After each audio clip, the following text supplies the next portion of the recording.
Several employees at Metro Detroit grocery stores have died from the coronavirus. Kroger says 4 employees who worked at its Northville, Troy, Grosse Pointe, and Livonia stores have died.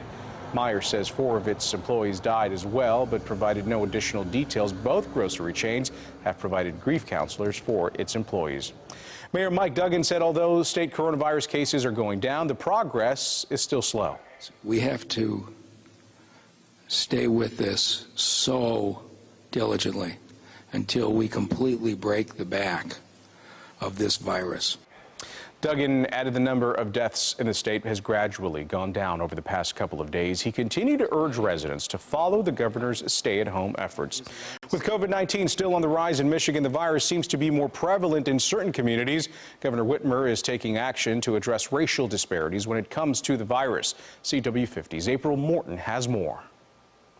As the coronavirus continues to grow in Michigan, one community has been devastated by the virus. So Black people make up 14% of the population of the state of Michigan, but thus far we have made up 40% of the people who have died of COVID-19. This disturbing trend of high death rates due to COVID-19 in Black communities throughout the state gained the attention of Governor Whitmer. In order to address this serious issue, the governor created the Michigan Coronavirus Task Force on Racial Disparities, led by Lieutenant Governor Garland Gilchrist.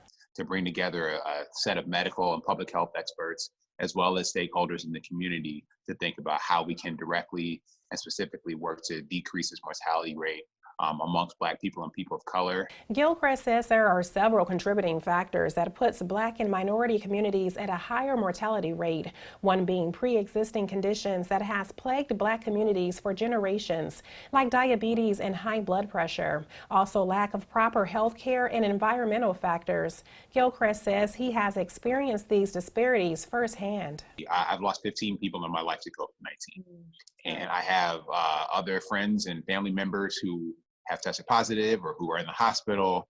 And so this is real for people. And we need to act. We need to act as quickly as we responsibly can so that we can make a difference.